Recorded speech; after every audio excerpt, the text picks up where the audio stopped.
BBOR Black Box Online Radio, coming to you from West Virginia at heart and from around the globe. And hello everybody, today is Monday, another Zodiac Monday. Welcome to the show. How's everybody doing? On Mondays I talk to you guys about the Zodiac Killer, an unidentified serial killer who operated in California in 1968 and 69.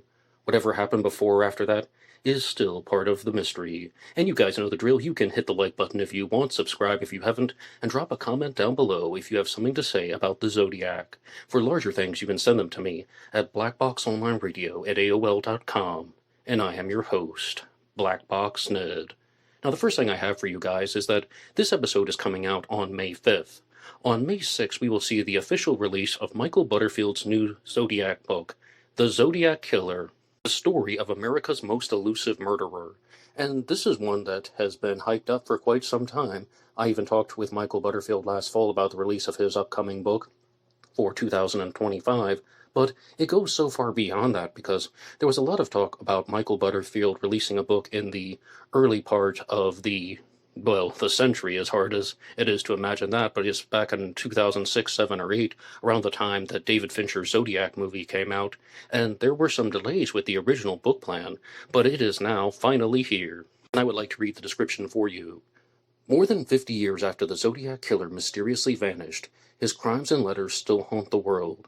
The Zodiac Killer conducted a campaign of terror in the late 1960s, killing 7 victims before taunting investigators through a series of cryptic letters, clues, and coded messages that were sent to local newspapers. For more than 5 decades, investigators have searched for the identity of the Zodiac Killer. Hoaxes and forged letters fueled an ongoing media circus, while the mystery inspired TV documentaries, feature films, books, websites, podcasts, and even copycat killers. This compelling biography is written by Michael Butterfield, a writer and researcher who has been investigating the Zodiac case for more than 30 years. He separates fact from fiction and lays out what we know about the crimes, the mysteries, and theories surrounding the case, its popular legacy and place in culture, and where the investigation stands today. And one more time, this is the new book from Michael Butterfield. I just have one quick response. He's kept people waiting for a long time, so there's going to be a lot of anticipation. And I think that there are going to be very high expectations from the readers. So this book better be good. But please stay tuned to Zodiac Monday in the future episodes where I'll be discussing this book, The Zodiac Killer, the story of America's most elusive murderer. And some other new items about the Zodiac Killer that are available are on YouTube.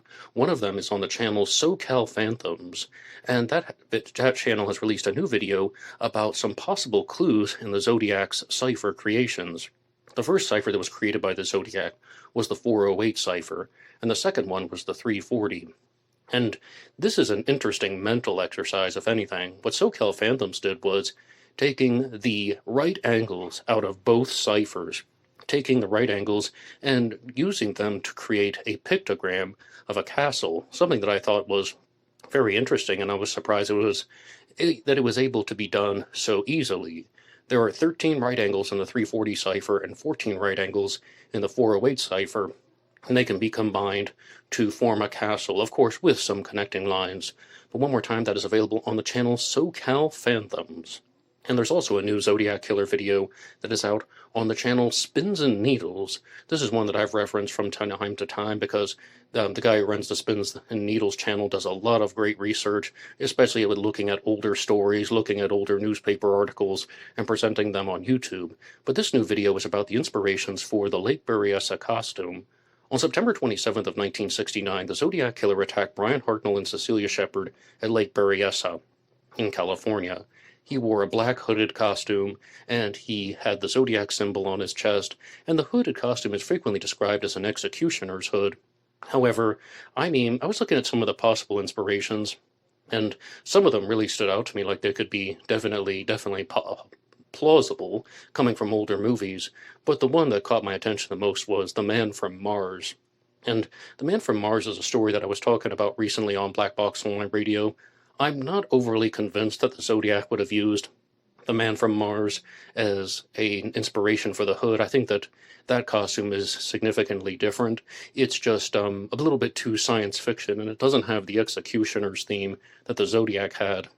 in Lake Berryessa, but the man from Mars was a real bank robber in San Gabriel who dressed up in this very bizarre costume, and he also robbed places like supermarkets, and I did a short episode about him recently here on Black Box Online Radio.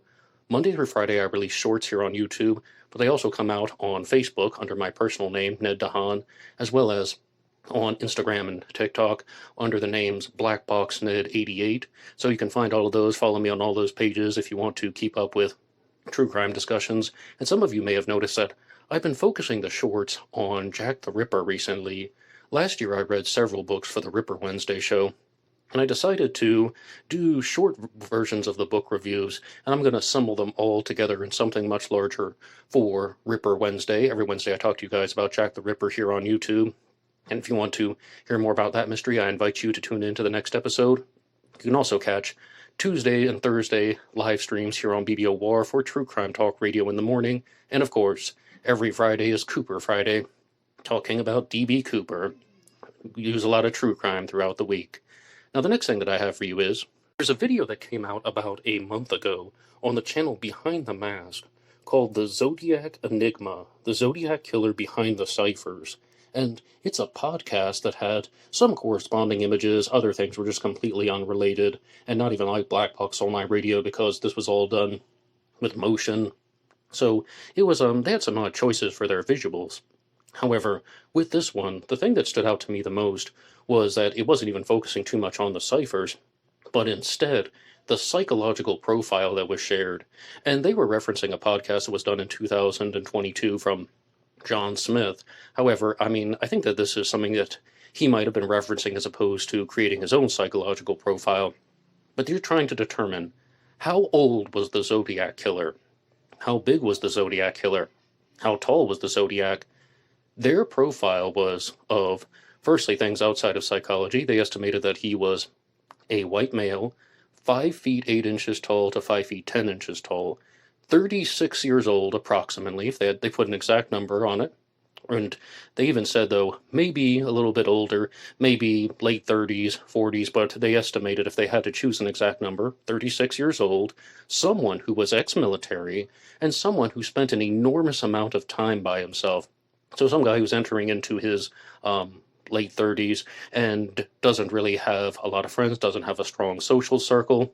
And, I'm 36 years old and I spend every ounce of my free time trying to ingest true crime content. I was like, it sounds more like me than the actual Zodiac, but I digress from that. And let's be clear. Just because people sit around all day by themselves does not mean that they're crazy, dangerous, or that there's anything to be scared of. There's this really famous conception out there that a serial killer is always a sad, lonely man who is just getting older in life but doesn't actually have any kind of social network or doesn't have any friends or anything of the sort. We are going to see types of serial killers all up and down the spectrum. I just thought it was interesting that they were looking for a Zodiac killer who was much older than a lot of the other suspects out there, because the youngest Zodiac killer suspects that I've ever talked about on this channel were 17 years old, and they were Louis Myers and George Senda. But a lot of people think that the Zodiac was someone who was in his 20s or even early 30s. But one point that I have to come back to is, when you look at the AI composites of the Zodiac Killer, and even the colorized composites, they all look like a man who is considerably older. And I've said some very similar things when I've tried to estimate the Zodiac Killer's age, and I might do another episode like that, creating some type of updated psychological profile as well as just biometric profile for the Zodiac, because it'd be interesting to see how my observations have changed over the years. But I think age 36 is totally reliable. I don't know if we can pinpoint that number specifically, like how some people think that D.B. Cooper was 44 years old. But as far as looking at someone who was in his late 30s, early 40s, what do you think about that? I'm going to throw that to you as a challenge question. Do you believe that the Zodiac Killer was late 30s, early 40s, or do you think he was a younger suspect who was in his 20s or early 30s? I would love to know what you think, and also please share why you think that. And one more time, the name of the video was The Zodiac Enigma, the Zodiac Killer Behind the Ciphers. And I've told you guys on some previous Zodiac Mondays that I'm trying to make these episodes more interactive, and I want them to include more of your comments, more of your ideas, things that you guys just write out and send to me, so that this can almost be like a free-flowing discussion. And then I put out a post recently if anybody had any questions, topics, or themes to be discussed. And we have one here from the Julian, who says, I would really love to hear you talk about Lance Jeffrey Voss. Other than the tall height, he's a pretty interesting suspect that I don't hear much about. Oh yes, and Lance Voss is a suspect that I've discussed on a previous Zodiac Killer news report. I first learned about him because of the Snake River Killer podcast. And I really didn't like their presentations too much. They had way too many promotional materials in their podcast, but it's one that I listened to last year, specifically the Zodiac Killer episodes. Now, from the title of that, you can tell that Lance Voss is going to be a suspect in another set of homicides, the Snake River killings, also known as the Lewis Clark Valley homicides, and he has been labeled as the Snake River Killer, and that was one of the core elements of the Snake River Killer podcast. They wanted to say, all right, this guy was the Snake River Killer, he was not convicted, he was not completely identified, but they believed about 99% that he was responsible for those murders. And I watched a couple other videos about Lance Voss and the Snake River killings earlier today, and one of them was from the channel True Crime with Maneater, and another one was from J for Justice. And they said some very similar things, that the authorities believe 99% that he was responsible for a set of homicides along the Snake River. But as far as his connections to the Zodiac Killer mystery, he was indeed proposed as a suspect. And there's some interesting aspects about his candidacy as a Zodiac suspect. He was ex-Navy. He did a very large tour of the Pacific prior to 1967. I believe he leaves in 1967 and returns in 1968. Going to places like Hawaii, even Hong Kong, and then he comes back to California in 1968, just before the start of the Zodiac's reign of terror and the Lake Herman Road murders. And another interesting thing about Lance Voss is that he was a thespian. He was actually heavily involved with the theater, and one of the alibis that he was trying to provide on the nights of one of these murders that he was accused of in the Snake River killings is that he actually slept in the theater because he worked from sunup to sundown building a prop for a theatrical performance, and it was actually a ship. And then he stayed up till 10 p.m. working on the ship, so he fell asleep in the theater, which isn't much of an alibi. But that is just something that he was talking about. And the Zodiac was very theatrical, because the Zodiac regularly referenced The Mikado by Gilbert and Sullivan. It also becomes very apparent that the Zodiac Killer was into comic books, referencing the Tim Holt comics, as well as possible other allusions to comic book crime fighters, maybe even Batman some way, somehow, or more importantly, the villains. So there is this almost artistic and theatrical side to the Zodiac that I think is in line with Lance Voss. He, of course, has some facial similarities to the composite sketches. He was 36 years old at the time of the Zodiac murders, and 36, what a wonderful number. Here are the problems, and here are the issues, and that is that Lance Voss was 6'3". That's what I remembered from the Snake River Killer podcast. But when I was watching True Crime with Maneater, the host of that one said that he was actually 6 feet 4 inches tall. And you heard in the comment that I read off, other than his height, he's an interesting suspect. If it weren't for not only that, but also he was 200 pounds, 6'4", 200 pounds. That just sounds like a very, very tall and slender man. And the Zodiac was nothing of the sort. The Zodiac was reported to have been maybe 5'8", 5'10", maybe 6 feet tall, and 200 to 225 pounds. And I do think that that would be something that would be extremely noticeable. We're talking about someone who is barrel-chested. We're talking about someone who had a bulky pouch stomach. And I'm 5 feet 8 inches tall, and I weigh 200 pounds. So if this guy is 6'3" or 6'4", he must have been a tall, lanky, string bean individual. So if he weren't so obviously not the Zodiac Killer, he might be someone worthy of consideration, but, I mean, he's not even on my radar, let's just say that. If we're going to talk about suspects who might be interesting if there wasn't something that was also completely off about them, I'm going to revisit John Park Cox as a Zodiac Killer suspect because there are some new videos that have been released on the channel Real Zodiac Killer Revealed 2024, which I think has been just updated to Real Zodiac Killer Revealed, and it's hosted by Adam Ivester. And not only is he releasing new videos about his suspect, John Park Cox, he has also made something here that is called a general announcement, which he distributed as what appears to be a mass email. And it says, General Announcement. I am writing to everyone who may be interested in the discovery of who the Zodiac Killer was. In my heart, I knew 2 years ago, based on his very obvious hints from John Park Cox in his 1986 oral history interview, the bomb that the Zodiac Killer designed was to be at the far end of Point St. Pablo. Since then, only armed with his statements and Par Terminal 4, Point San Pablo's handling of gravel, kerosene, and ammonium nitrate fertilizer were all three ingredients for the Zodiac's bomb. Even then, I had a powerful case that Point St. Pablo was the correct location of the Zodiac Killer's bomb. Since then, now almost 3 years later, I have obtained an absurd amount of evidence, all of which has never been seen by a serious investigator to this day. This past February, with seemingly nothing to do, I decided to try and solve the Zodiac Z32 cipher. I never thought this cipher would ever be solved, but having the advantage of solving the Z13 in August of 2022, I decided to try this. I knew that he had started the Z13 with a slick beginning, and he used an X like a signature line, knowing that he had called his bomb destination his blast, which sounds like a party, and his wife, Mrs. John Park Cox, being the biggest socialite in San Francisco. I knew that RSVP was a very good start, and amazingly, this was the beginning of the cipher.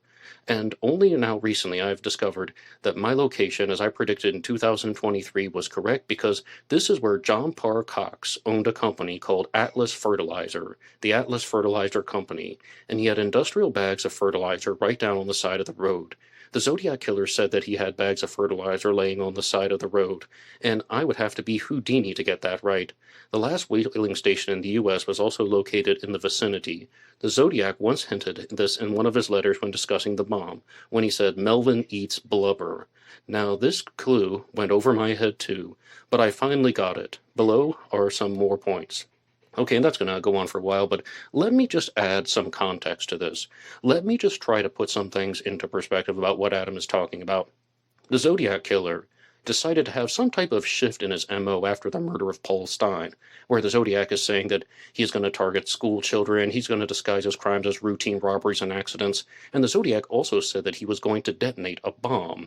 And Adam believes that he has found the location of the bomb, Point St. Pablo, where John Park Cox owned a company called the Atlas Fertilizer Company.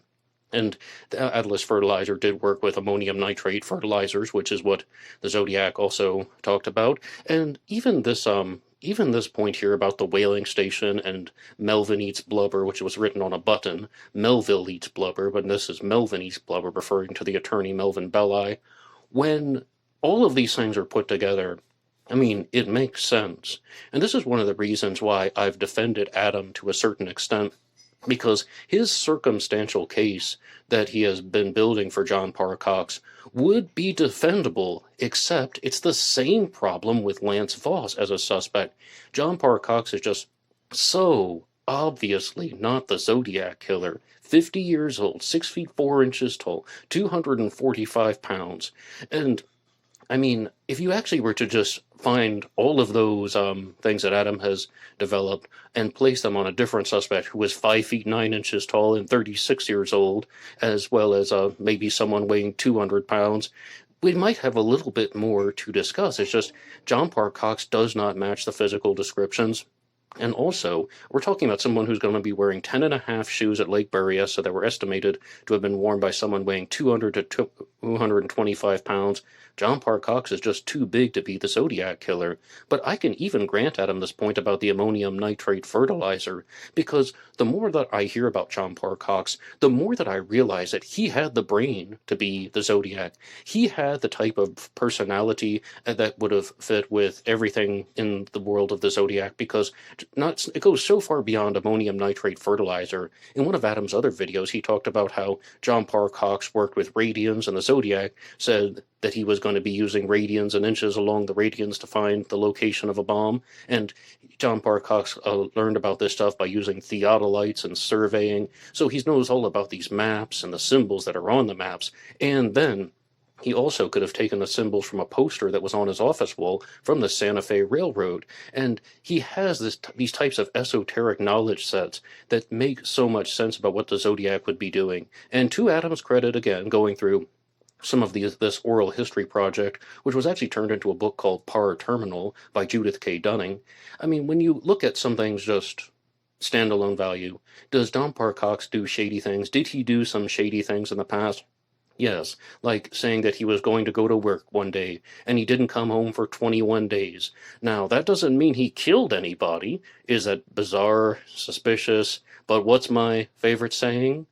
Being weird is not a crime. No, but I mean, there are reasons to be a kind of a little bit of an ick factor and saying, whoa, now, hey, what's going on with that?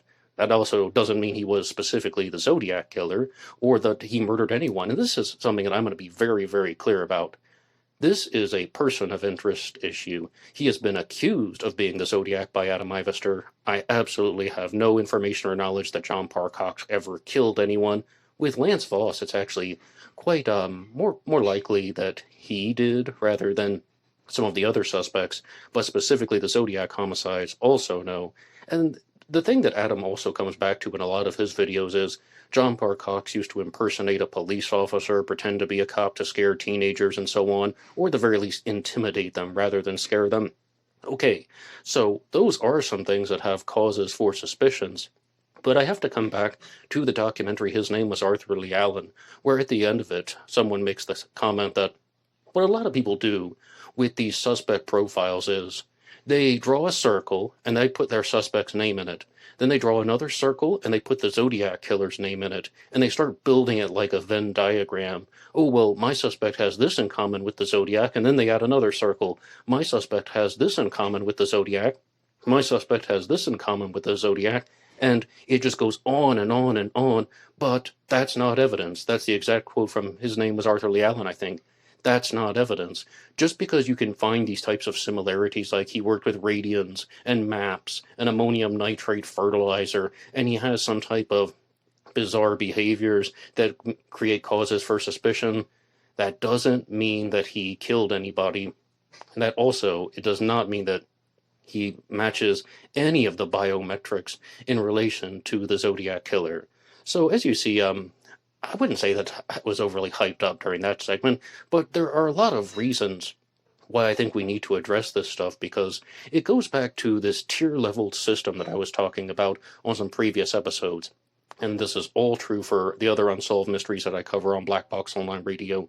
There are some suspects that are thought to be very highly of, that they are taken seriously. They're the top-tier suspects, and in the Zodiac world, it might be like Arthur Lee Allen and Richard Gaikowski and Lawrence Kane. And then there's some suspects that are in what I call the middle of the deck, or the upper middle of the deck, when they are given some strong consideration by some people, but a lot of people dismiss them. And if we go all the way down to the bottom, there are some suspects where there's usually just one person who claims that this individual was the Zodiac Killer, or Jack the Ripper, or D.B. Cooper. They might have one or two followers, one or two people that they've convinced, but for the most part, they do not generate a following. And I don't mean this in a bad way at all, but that's where I would say Adam is with his John Park Cox theory. And that is that he's really the only one out there who is believing this narrative. And you've heard me say it multiple times, I just think John Park Cox is absolutely wrong for all of the Zodiac parameters, where it actually counts. I mean, we can look at the similarities. Okay, he had similar interests. He had very similar handwriting. And he definitely would have known about everything that's in the Zodiac's letters. So But at the end of the day, we're going to find out that John Park Cox was most likely not the Zodiac Killer. I would like to move on to the next comment that has been left here from S.E. Viperman, also on the post where I was asking if anybody wanted to share some things about the Zodiac Killer for this episode. And he said, "Did the Zodiac kill Ray Davis?" And Ray Davis is a possible Zodiac Killer victim, one whom I haven't talked about too much. I've talked about a lot of the possible activities from the early 1960s, such as the Domingos Edwards murders, and of course, the murder of Sherry Jo Bates, although that would be in the mid-1960s. But the murder of Ray Davis is one that I really have not examined enough here on Black Box Online Radio. So I wanted to use this as an opportunity to talk about what happened back in 1962 with the murder of Ray Davis. And I remember that there was an article on the Quester Files, and just thequesterfiles.com, citing the source, and it's all about the murder of Ray Davis that I would like to read, and then let's have a discussion. Because when I did the unconfirmed ratings episode, where I was rating the unconfirmed Zodiac activities on a scale of 1 to 10, I said that there was a 70% chance that Ray Davis was killed by the Zodiac. Now, that's not 100%, but there's a very high chance, way more so than a lot of these other crimes. Even the murder of Sherry Jo Bates, in my opinion. I think the murder of Ray Davis has a high chance of being Zodiac. So let's read here. Here's a look at the murder of the lone cab driver. Ray Davis was murdered in 1962. He reported to his dispatcher at 11:10 p.m. on the night that he was murdered, and he reported that he was going to be driving someone to the intersections of Mission and Hill, and he stated that he was taking a fare to the beachfront area. He never reported in again. At 1:45 a.m., Terry Stevens found the body dumped in an alley between two upscale streets. His body was in fact found behind the house of the former mayor, Joe McDonald, and current mayor, Erwin Scalar. So the killer seemed to be making a statement that he was intended to upset the powers that be. Now, this is something that I'm not convinced of, or we really have to differentiate between making a statement that's going to upset the powers that be. When we learn about the murder of Ray Davis, one of the first things that you'll hear is that Ray Davis was shot with a .22 caliber firearm, and the body was dumped near the former mayor's house and the current mayor's house. When I first heard about this story years ago, I thought that that was just meant to be something that was terrifying. If the killer did know that those were the mayor's houses, there's quite a high chance that he did, but firstly, we aren't even 100% certain that that's what the intention was. He may have just done this for convenience, but if I had to make a determination right now, I would expect that he knew that these were the mayor's houses. So he pulls out Ray Davis's body, and that would be just something that's meant to be taunting and terrifying. I don't know if he was trying to make some statement about oceanside politics, or that he's trying to do anything that's going to upset the powers that be and upset the political apple cart. If anything, he's probably just trying to scare people and be horrific. If that's what you mean by a statement, then sure, but if it's the other one, I'm not sure that I agree with that. The killing itself was quite utilitarian. The murderer had sat in the back seat and shot Davis in the back of the head, the back left side of the head, and in the back. So this is a very big difference between the murder of Paul Stine and the murder of Ray Davis. Paul Stine was killed by a single gunshot, and as I understand, with Ray Davis, the bullet actually went through the driver's seat and went into his back, and then as you heard, he was shot on the side of the head with a .22 caliber pistol. And I'll go back to the article. He removed the body from the cab and drove off. The cab was dumped on the 400 block of South Pacific, about 15 blocks away from the dump location. A book was on the front seat, Dance with the Dead, and there was a bullet hole through the windshield of the cab.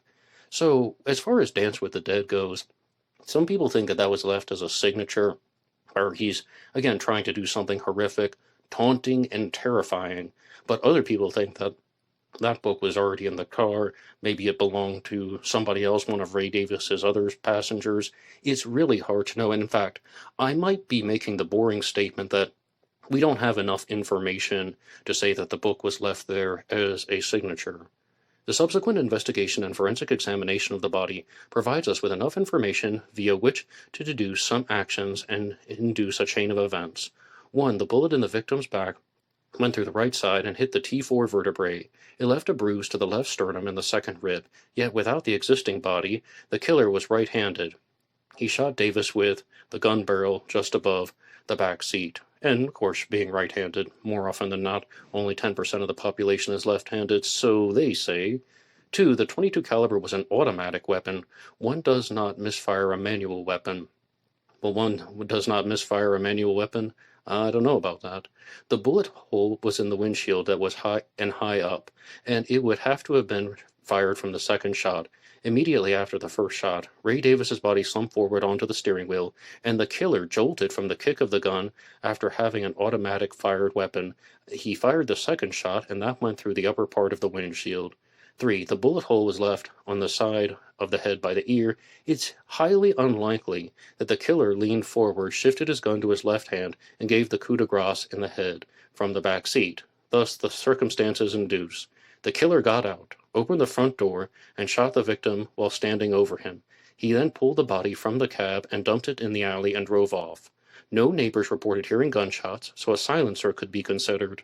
That really isn't, that's something that I didn't really think about too much with the murder of Ray Davis, and maybe it's because I don't hear too many stories about the Zodiac Killer of the later 1960s using a silencer. It's also possible that he just pressed the gun against the car seat and against Ray Davis's head, and it was muffled. But this is a very big difference between the murder of Paul Stine and the murder of Ray Davis. If this reconstruction is true, that the killer exited the taxi and was standing over Ray Davis when he delivered the final shot to Ray's head, already you have a big difference with the bullet going through the seat, a bullet going into Ray's head from a standing shooter as opposed to the Zodiac killing Paul Stine while he was sitting down, and then a bullet going through the windshield. However, to the credit of the Quester Files, they did begin this series by saying that this is meant to show that the killer could have been improving, that this was somebody who was very sloppy because he didn't know what he was doing. He had never killed before. We even have to look at somebody like Jimmy Akin, who did a series of YouTube videos on the Zodiac Killer, and he said he thought that Ray Davis was a Zodiac victim, but maybe there was a victim even before Ray Davis, because it almost seemed like that killer knew a little bit about what he was doing. So this is something where I'm just seeing a lot of differences between the murder of Paul Stine and the murder of Ray Davis. It's possible, but these crimes are starting to look more and more different. The daring act of dumping Davis's body behind a former mayor's house reminded Ocean Police that they had a crank call on the night of April 9th, 2 nights ago. The crank call said, "I'm going to pull something here in Oceanside and you'll never be able to figure it out." Obviously, the murder of Ray Davis fit. He was killed for no other apparent reason than being a target the killer could have easily placed in town. And I think that means that Ray Davis was a taxi driver, so, just like Paul Stine, he wanted him to go to a desired location where he knew he could probably get away with this, and so much of the Ray Davis murder looks like a thrill killing to me.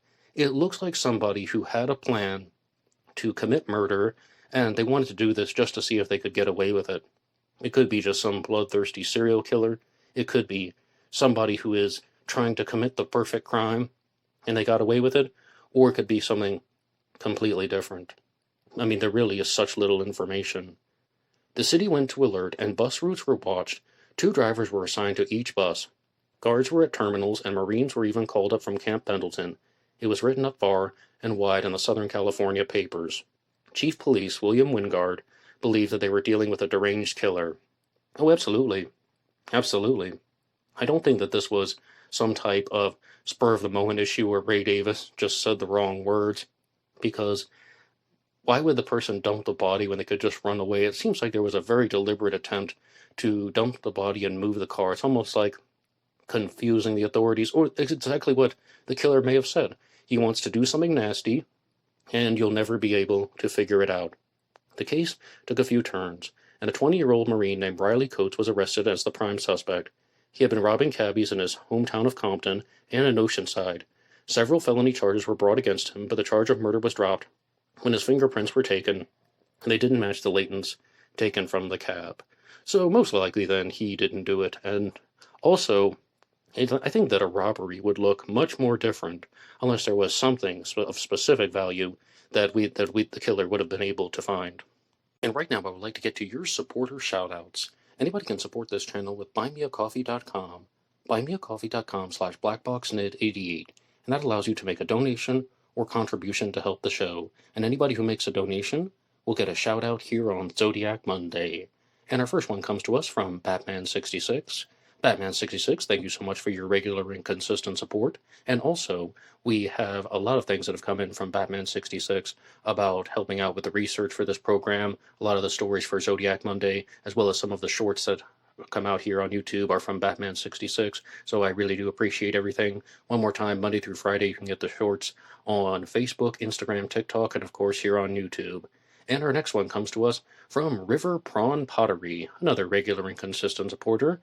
Thank you so much for everything that you've done for Black Box Online Radio as well.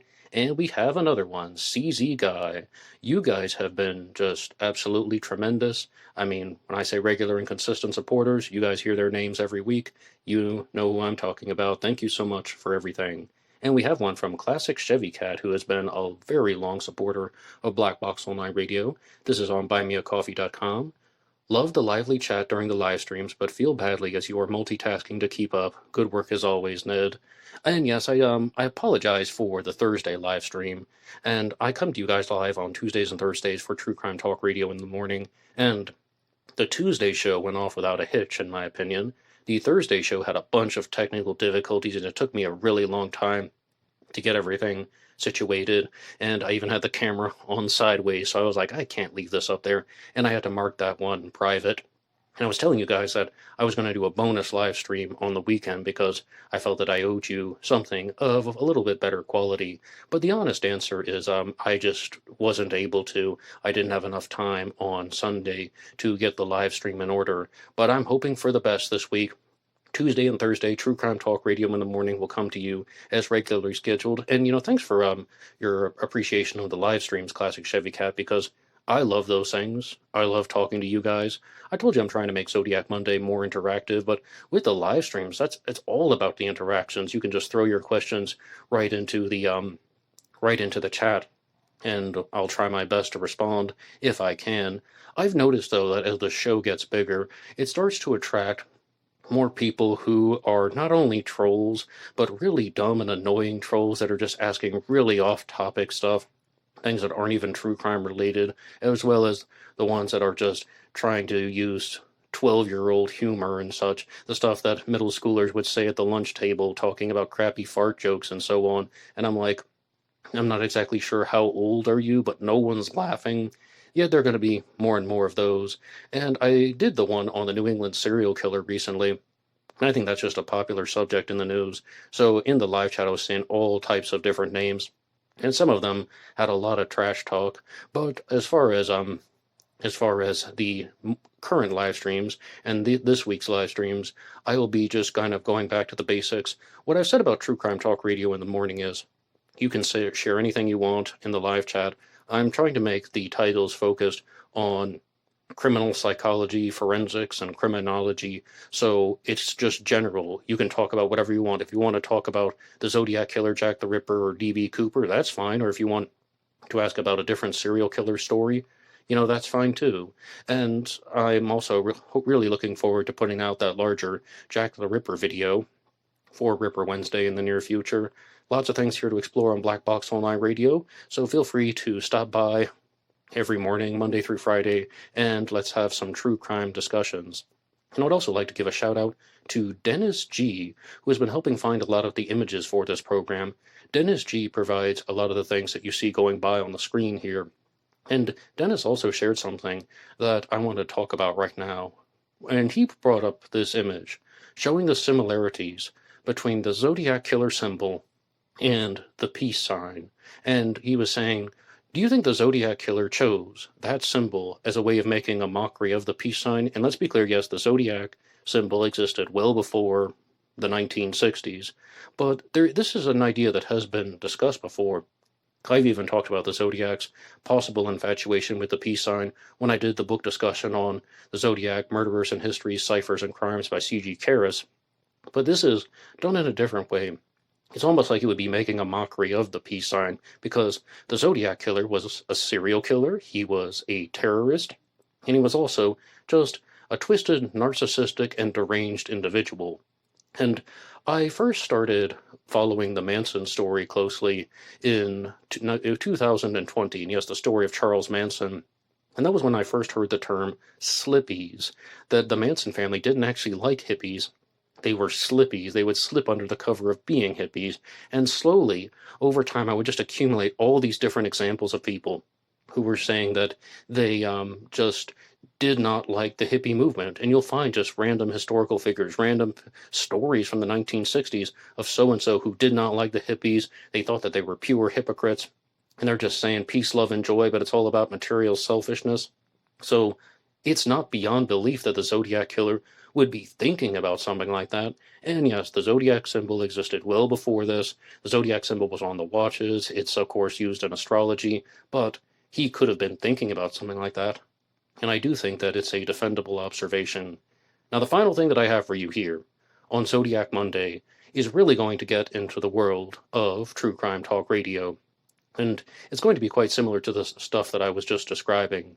And I just want to say that I was watching this program called Hidden Killers with Tony Bruschi. It's a new thing that I've added to my daily lineup. And I'm going to ask you guys a challenge question. If the Zodiac were apprehended, I'm talking about in the 1970s, let's say, should he have received the death penalty for his crimes? And one of the reasons why I'm bringing this up is one of the stories that gets talked about a lot is the Idaho quadruple homicide that was committed allegedly by Brian Kohberger. And that was committed in the state of Idaho. And the discussion that I was listening to on Hidden Killers was, Idaho still has the firing squad as a death penalty punishment. And, what do you, think about that? And I really began to wonder if Brian Kohberger is as evil as they say he is, and if he actually did commit the quadruple homicide, he is facing the death penalty. And part of me was just thinking, actually, I'd be into seeing that. And I was like, wow, I can't believe I even thought that. Years ago, I even talked about this on BBOR. I was so anti-death penalty. I was all just like, hey, these people need to get the help they need. Now I'm like, I wouldn't mind watching that. When you look at all of the things that they've dug up about Brian Kohberger, about how he may have been a criminology student because he was trying to learn tactics to incorporate into his serial killer lifelong plan. Reportedly, possibly, he may have been studying books on serial killers to see if he could be one himself, all tying into the incel movement, someone who believed that they were just denied sexual activities, so they turned it into some type of homicidal revenge plan for society. But with the Zodiac Killer, would I want to see the Zodiac Killer executed? I'm at the point where I would say no. I mean, I would be fine just knowing his name. Do whatever you want to him. You want to give him the death penalty? Fine. But would I enjoy watching that? Absolutely not. Absolutely not. Be like, all right, convict him, give him his punishment, because I think in some regards I've become a little bit desensitized to the story of the Zodiac Killer, and at this point I would be looking for answers. I would then start thinking about the victims for a little bit before they can have their final send-off. We can say rest in peace one last time, and then the victims can finally truly rest in peace, and then the Zodiac is just an afterthought, a byproduct. I know that that's an important part of this journey, right? Actually knowing the Zodiac Killer's identity, but I just feel so indifferent about that. And on Hidden Killers, the host was talking about this concept about there's a different high-profile true crime case out there, and that's the murder trial involving Karen Reed, who has been accused of the murder of John O'Keefe. And what he said was, there's this vlogger and blogger named Turtle Boy, yes, that's his name, who made a comment about how he didn't like somebody, and he said that that man should be in his house, and if his house catches on fire, he hopes that he gets burned alive, and this Turtle Boy guy would be happy about that. That's what brought up this stuff about the death penalty and wanting to see someone's execution. And the host asked a challenge question to the audience, and he said, if somebody makes a statement like that, are they mentally unwell? And my response is, maybe a little bit, but just a little bit. I don't think that someone is extremely dangerous if they make a comment like that. Oh, well, I hope you get burned alive in a house fire. Is that a nice thing to say? No. Is that a good thing to want for someone? No, absolutely not, even your enemies. But I don't think that someone is immediately deranged to the point where they are actually so dangerous that they would want to put that into action. And those were mostly the comments that the host received from his audience. They were saying, oh, well, that guy probably wouldn't be saying that if it actually happened in real life. He probably wouldn't enjoy watching someone being burnt alive. It would take a very specific kind of person to actually enjoy watching someone being burned alive in a house fire. So that's an extreme statement that's meant to annoy people. There's a little bit of trolling in that. It's shock value minus the value. And that's all that really is. But no, the host, Tony Broski, took a stance, though, that was much more similar to the way that I was 10 years ago, when it's just, I hope he finds the help that he needs. And, he's just trying to be purely altruistic. And I would just ask you guys, that challenge question one more time. If the Zodiac Killer were caught and convicted, and he was facing the death penalty, especially with the hypothetical, if this were all in the 1970s when the Zodiac is not a senior citizen, would you want to watch the execution? I mean, the amount of years that we've spent looking at the Zodiac case, I would just say no. Like, do whatever you want with him, but let's just move on with life at a certain point. Now, Brian Kohberger, I don't know why that one bothers me so much more. Yes, I would want to see that. Not really, not really. It's exactly what I was just saying. That's just some type of far-out statement. Shock value minus the value. Okay, well, anybody, you can respond to any of the challenge questions that you want. You can write the show at blackboxonlineradio@AOL.com. You can tune in on Wednesday for an episode about Jack the Ripper. On Fridays for Cooper Friday about D.B. Cooper. True Crime Talk Radio in the morning on Tuesdays and Thursdays. And feel free to catch some of the shorts going around. And I'll see you guys tomorrow. Goodbye.